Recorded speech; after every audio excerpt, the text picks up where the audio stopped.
Hey, what's going on, guys? Kins here. In this video I would like to try to start some sort of a new section on this channel where I help you guys to solve your Python or web scraping assignments as students. And recently I got an email from one of the guys from one of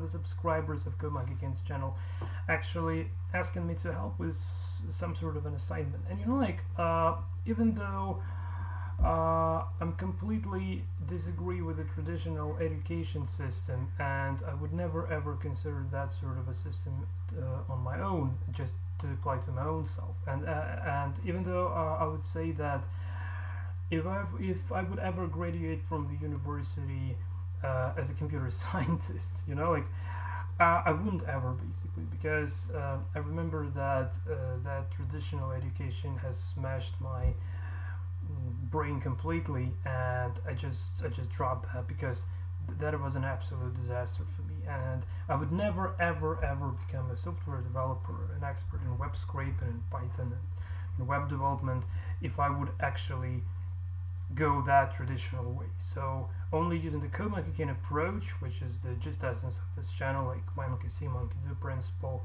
followed by the independent research to understand the floor of the programming, basically, regardless of programming language as well. Only this approach actually made me who I am now. And now at this moment I think I'm kind of ready to touch this traditional education stuff in this sort of a format, and I really hope it won't give me it won't make me any harm anymore.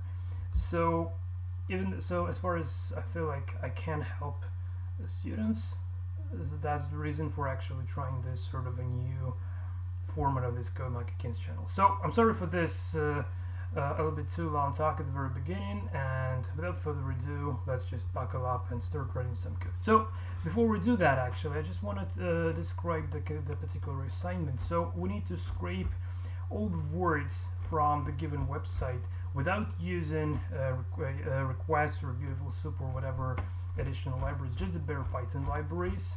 And also we need to find 25 most common words appearing on this website. So quite pretty easy. So now we can actually dive in. So here I've created a source file where we're supposed to be writing our code.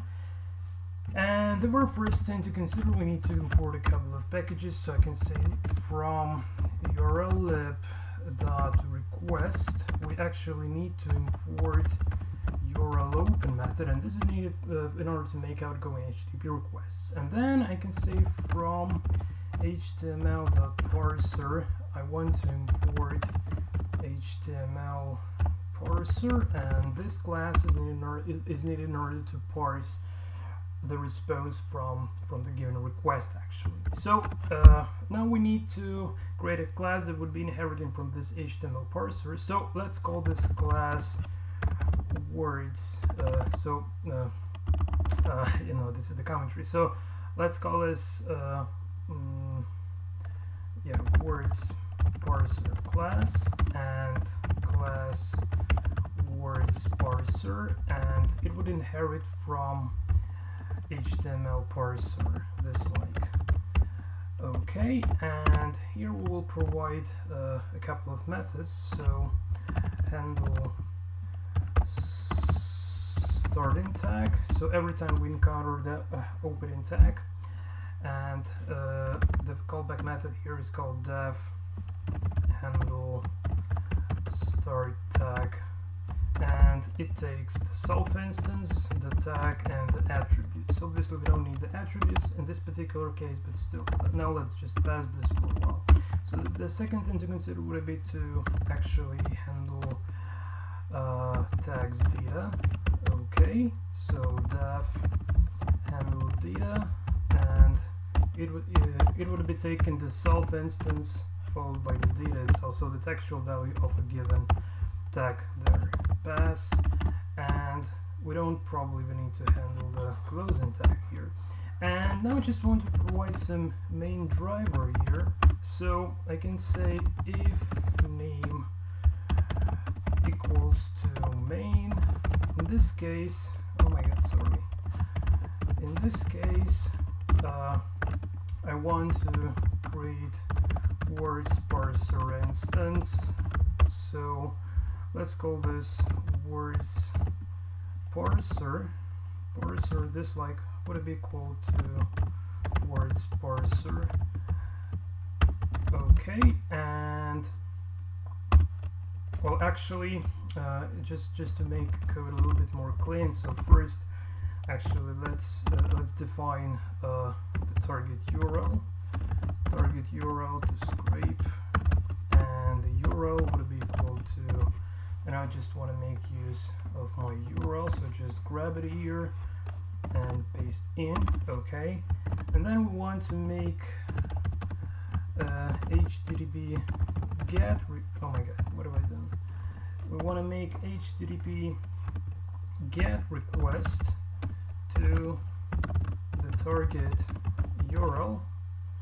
Okay, and in order to do this, we can simply say, I just want to create the response object that would be equal to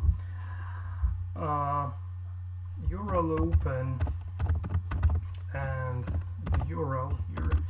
So now we want to extract HTML from response HTML code, or just HTML document basically from the response. So in order to do this, I'll create another variable called HTML. It will be equal to response.read, and also I want to decode these bytes to the UTF-8 format because I'm in Linux. Well, I'm not sure if it's going to be working on Windows, but I guess it should. Probably, well, just not really sure because I'm a kind of Linux user. Okay, and just errors will be equal to ignore. So in case if we encounter some sort of Unicode characters, we just ignore them. Okay.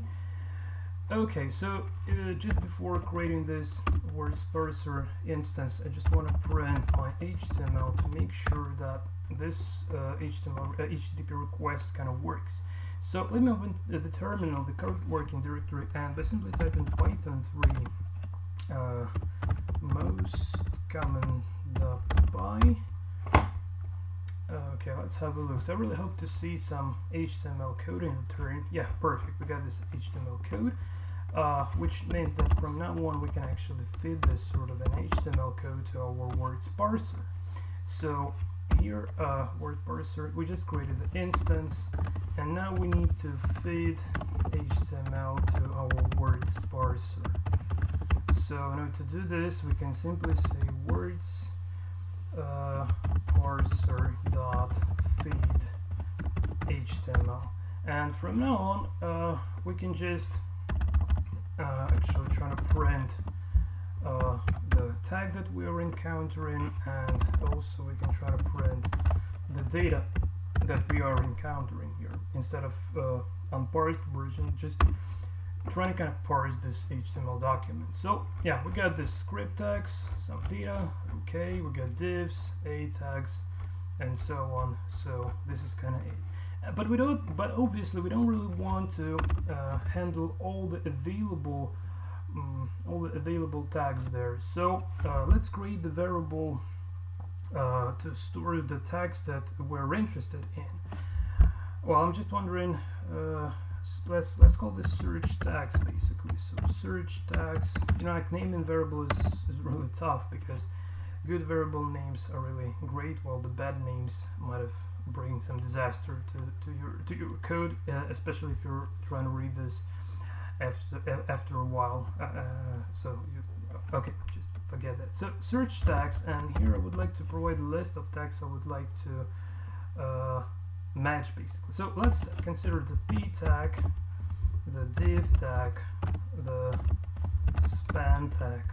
Also we want okay, maybe a tag. Yeah, what else? H1, H2, H3, H4 obviously would be there as well. Well, let's have them. So H1, H2, just this header just this header tags h3, h2, h3, and h4. Obviously, the list of these tags might vary from time to time regarding of what particular text you're trying to reference. So here I just want to give commentaries. Tags to search text within. Okay, and also we need to store current tag. And we need to provide a variable for that. So let's create this current tag variable, and it would be equal to nothing just for a while. So now we can say make sure current tag matches search tags.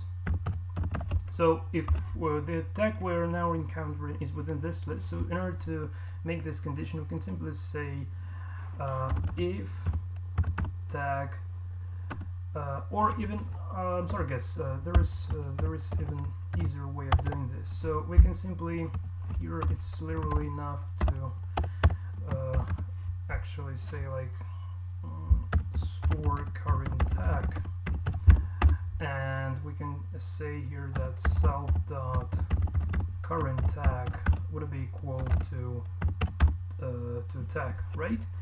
And here where we're extracting our data, we can already say like make sure the current tag matches the search the search tags. So we can say if self dot current tag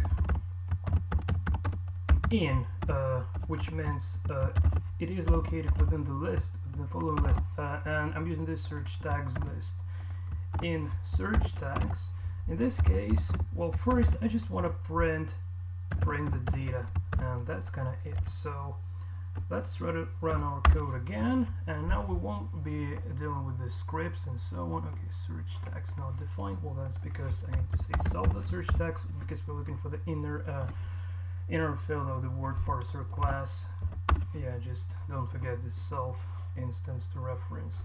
So now we got some words, no script tags anymore. So either paragraph, span, maybe div at some point, right? So h1, h2, a tags as well. So this is kind of it. But obviously we have lots of empty spaces here, new line feeds and so on. Obviously we don't really want that. So let's kind of print data.strip and split as well. So in this case we would be printing the arrays of the words being extracted from every single tag available. And also there might be a point to convert every single word into lower cases, because if say we got this college with a capital letter and then we got the college with the lowercase, it might be considered like two different words. Well, it's not actually, so it would be a good idea to convert every single word here into lower cases. So in order to do this, I can say so I just need to loop over this sort of words. So let's say loop over word list within current tag dislike, and we can say for word in this list, and for every word we actually want, let's print the word, convert it to the lower case. So save, and now this should be much better, I hope. Okay, so we got the list of our words, which is perfect. I'm just wondering, so yeah, this is quite pretty nice already. So from now on, I guess we can already start appending these words to the word list. Yeah, we don't have, okay, I'm just wondering, we don't really need the words like comma, like the, because not really that much of our or interest. But we might need the words like law, because it's quite pretty common here, I see. So we can try to filler this sort of words.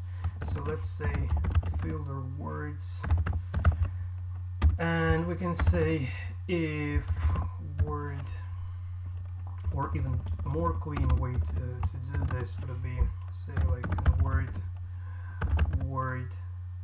to lowercase, and well, let's create a variable called common word, and it would be equal to word.lower. Okay, and now we can say if length of the common word is actually more than 2, so to avoid like a article or like comma or dot or whatever there, and we can say and word is not equal to and word not in, and just provide a list of words we can avoid there. So the words like the, and say the words like and. Obviously you can populate this list on your own if you just find some words that really not that great there. So, and here we can simply print already our common word. Save, and let's have a look again. So it won't be printing this off, this or symbol. Okay, now this is much better, but hold on a sec, I still can see this the. This is a bit strange, but I'm just wondering, this is a bit strange, so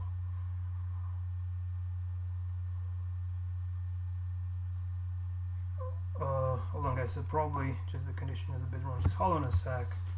Okay, so I just tried slightly different syntax, but still it does give this, so probably I need to strip the word, and let's say, oh, not the word, oh my god, what have I done? Not the word, but the common word, right? Common word. And if it works, if it just gets rid of this the, in this case, yeah, I can still go to the initial syntax like not in and the list. So the, say, and also I've seen all. Probably it's not really that necessarily needed there. Well, maybe it's not the best ever way. So there is still some opportunities to debug this stuff. Well, but it seems like quite pretty a lot of words already, and yeah, we can also try to get rid of the words containing this sort of a symbols like semicolons, or those that gonna have digits inside. I'm just wondering, so let me just try to provide a multi-level condition here, just to make it a bit more prettier. So I'm just wondering, like, so is this still syntactically correct? This should have. Okay, so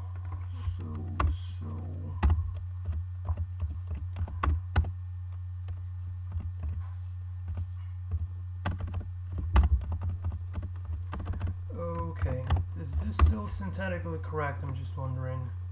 So probably. Okay, and so let's add some more conditions here. So I can say if, or I mean and say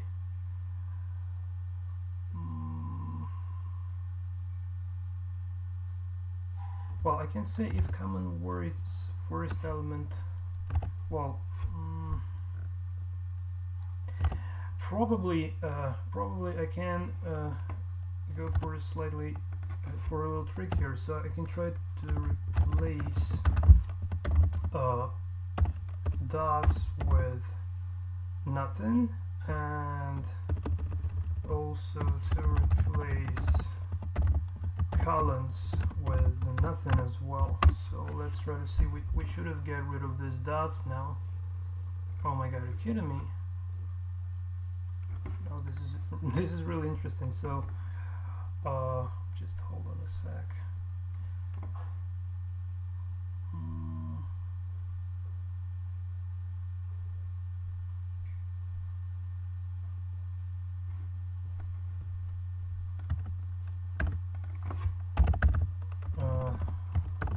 I have no idea why it kind of doesn't print the common words after those replacements.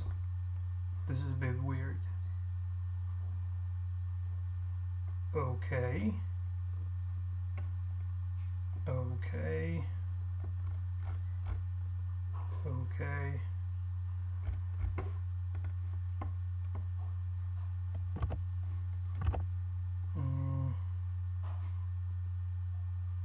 Oh, that's because, yeah, that's because I didn't provide this is just some sort of a syntax error probably occurring.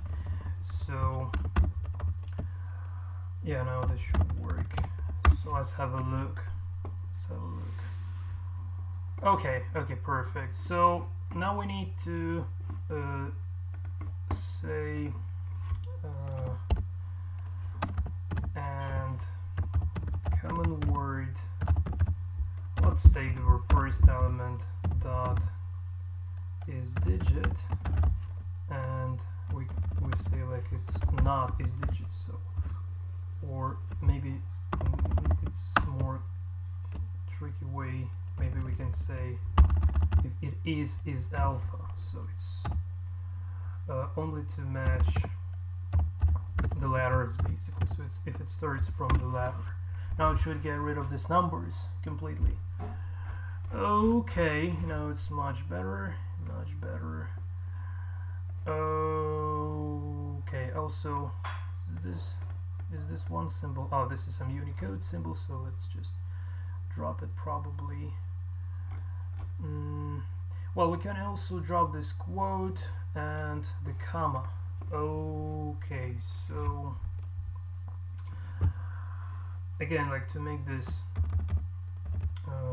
to lowercase, and already we can say and filter characters. So just to make it slightly a bit cleaner, so we can say like common word and equals common word dot replace this link.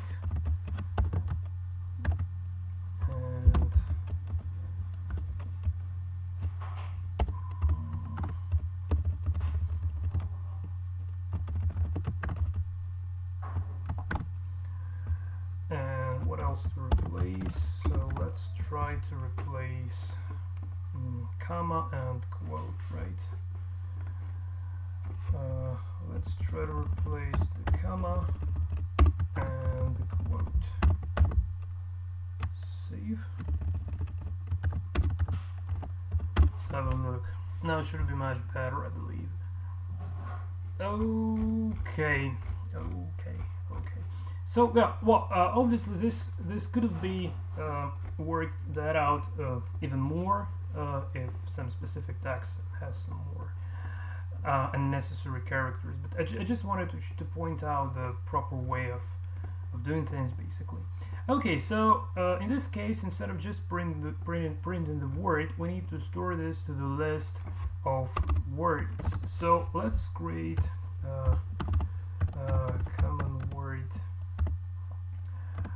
common word list, and let's call this, I don't know, words or common words. Well, let's call this, well, common words.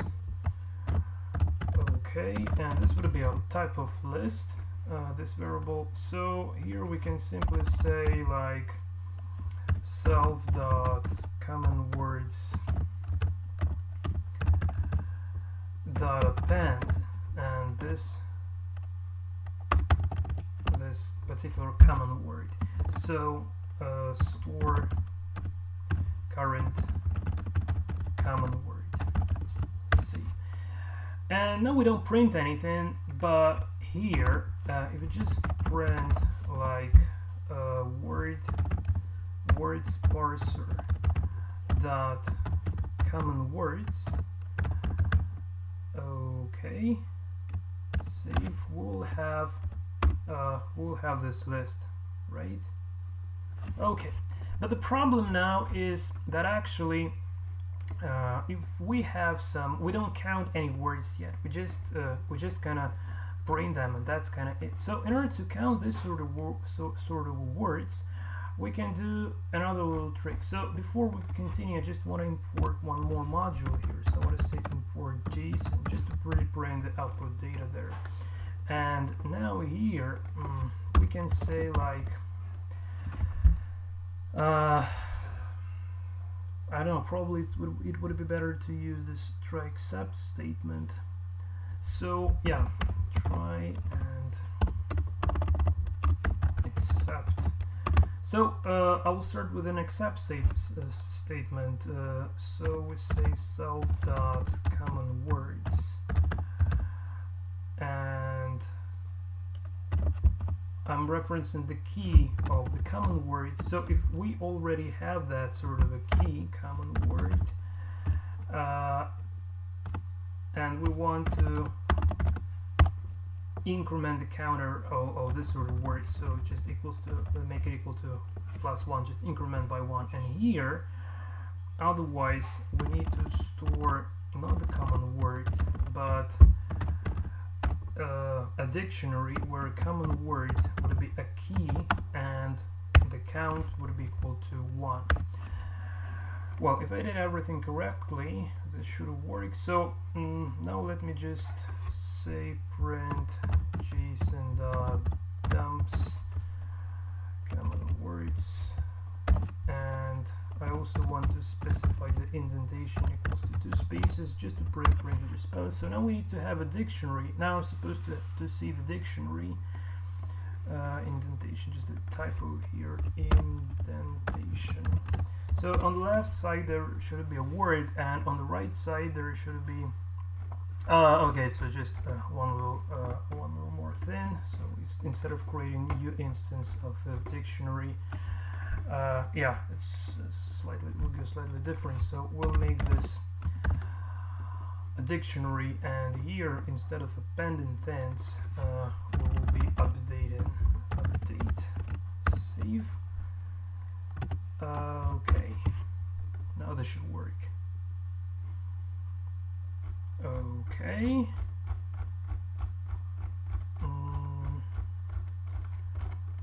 Okay, so we got the word and the number of times it has been encountered within the page, but I'm just really wondering, like, are there any duplications?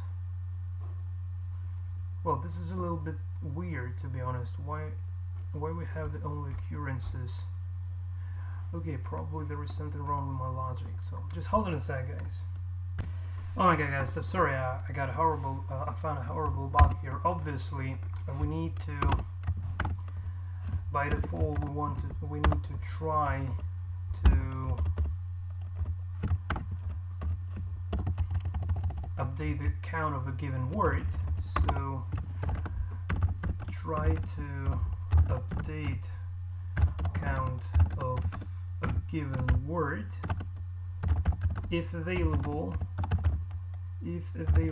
So if we already have within the common words, which is the type of Python dictionary, if we already have a key there which is equal to common word, in this case we just update its counter. Otherwise we append a new word to our common words dictionary. So that's kind of it. So now it should give us a correct count here. So yeah, if it works, I will try to explain this one more time. So yeah, now we have at least we have more than one occurrence of a given word there. Oh, even 16, 11. Wow, perfect. Now this is really nice. Okay, so yeah, now this looks like to be the truth already. So let me just try to explain this point one more time, because this is absolutely essential part. So again, like we have the common words, and whatever word occurring, say we got the word law, right? So if we already have this word within these common words, in this case here when we're trying to update the count of these words, so after it would be 2, 3, 4 and so on. But say we encounter a word like whatever else word, like justice, right? So we try to reference common words by the word justice, but we don't see that. In that case, we just append the justice, and it would be equal to 1. And the next time when we encounter this justice, it would be equal to 2, 3, 4, 5, 6, 7, etc. So just to make sure that you can understand how this sort of thing works, because again, this is the absolutely essential part within the entire program, basically. Okay, so as far as we got this list of our most common words, from now on we can use the standard Python collections counter, and the most common method applied to the counter. And let me just try to figure that out. So yeah, we need to import one more thing here. Well, obviously this JSON is not really needed for production, because we need to just preprint the stuff just to make sure it kind of works. And now I need to say import collections, and I will now want just to print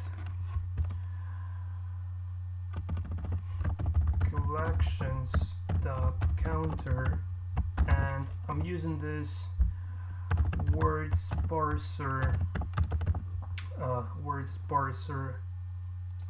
dot common words dictionary as an argument for our collections counter.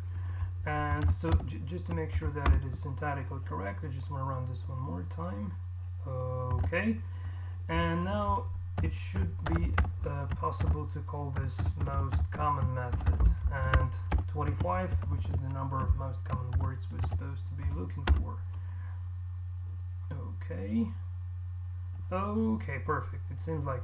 So from now on we can actually loop over this most common words. So, well, probably let's say extract 25 most common words, and here I can say most common and most common 25 would be equal to this stuff here. So collections.counter with our dictionary words as an argument, and we're calling this most common words. To make it even more cleaner, we can say like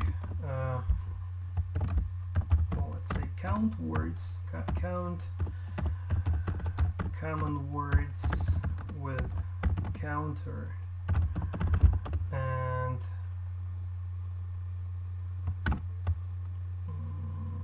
let's call this words count would be equal to this one, and let's call most common would be equal words count dot most common.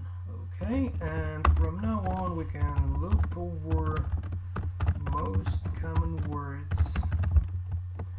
So I can say for, and we use the pair of variables, so word and count in most common, and we want just to print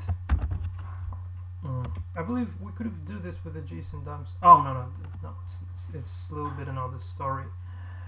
So let's go this way. So we can print,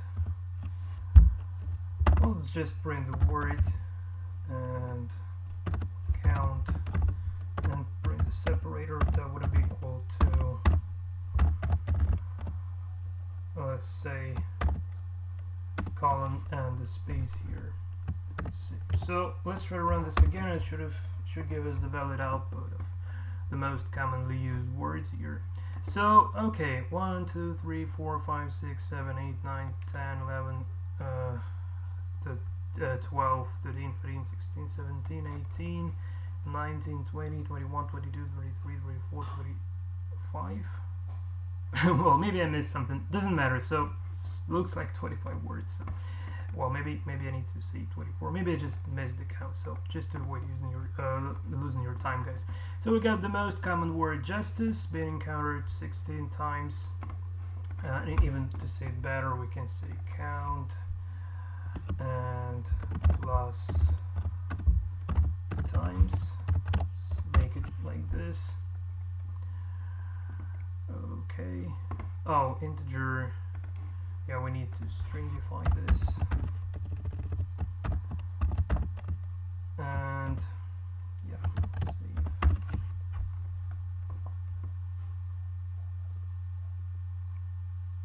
Okay, so it just takes time to make an outgoing HTTP request. Well, for some reason, maybe I could just get a better internet. I don't know.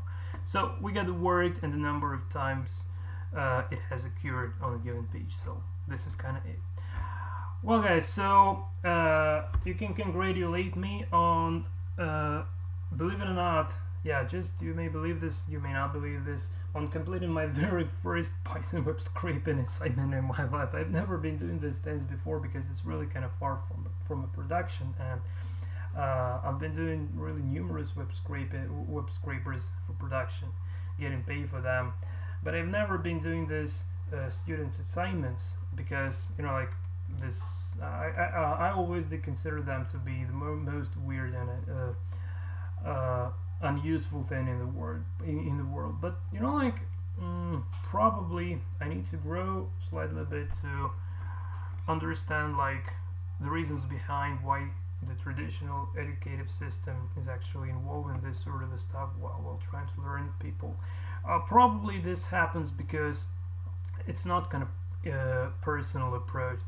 They're just trying to make something general for many people instead of going like private lessons with one only student where you can every time you can invent your own unique approach to learn this particular guy. So, but on the other hand, you know, like what I can say from my own experience with this Code Monkey Kings channel is that actually even though my approach of learning and my approach of teaching or sharing this knowledge is quite a bit way different, I would say, not quite a bit, but way different compared to the traditional educative systems. But even still, it seems like it does really fit to many of you guys, believe it or not. And you know, like I'm really happy when I'm getting some emails from you when you're trying to write your own one-line scrapers, believe it or not, which you will never be taught to write one-line scrapers in the university. Well, if someone did teach you to write one-line scrapers in the university, please let me know. I would be really confused by that information. But really, like, you know, still, so even though this one-line scraper seems to be confusing, it's really, they really do something similar to what this sort of assignments do. But I'm doing that my own way, basically, because I really understand the need of having a flexible mind that is not sticking to the particular patterns when you're trying to write some code, but when your mind is flexible and you're really kind of able to find a best solution within a task that you're encountering the very first time in your life. Like I'm encountering this sort of a task, right? But the reason why I can solve this is because I have a flexible mind that I did develop using my Code Monkey King principle, like monkey see, monkey do. When you see lots of things, when you try to mimic lots of things, eventually your mind is getting flexible, and instead of just blindly copying somebody, blindly copy pasting the code, you're starting to understand what's going on under the hood, and that in that case your mind is really starting getting flexible. And in that case, me personally can't even solve this stupid university assignment. So sorry, no judgments from Code Monkey King. I just wanted to show you guys that assignments are literally the most weird thing in the world for me ever. But I really want to challenge my own self with this sort of a stuff, because it really helps me to figure that out of how flexible my mind has become since I dropped the university after 1 year of completed disaster, basically. Even though I wasn't even teaching within the computer science, I was teaching I was learning absolutely different stuff, not related to computers at all. But like that's the reason why it did last for a year. If it was computer science, they would get rid of me after a month probably, because like people say like two main things in programming, like math and what else, and logic.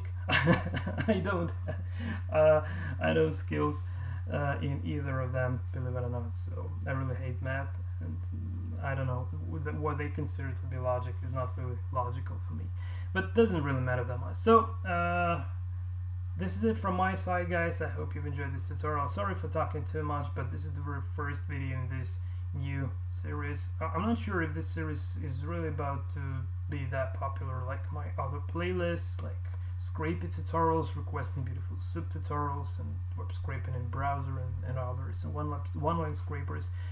But we'll see, so the time will show how exactly this is supposed to be going. So I'm sorry for adding some blogging into this coding tutorial, but just for once, so I'm not gonna be doing this in the following videos in this series, if any are ever about to occur. So until the next time, guys, and take care.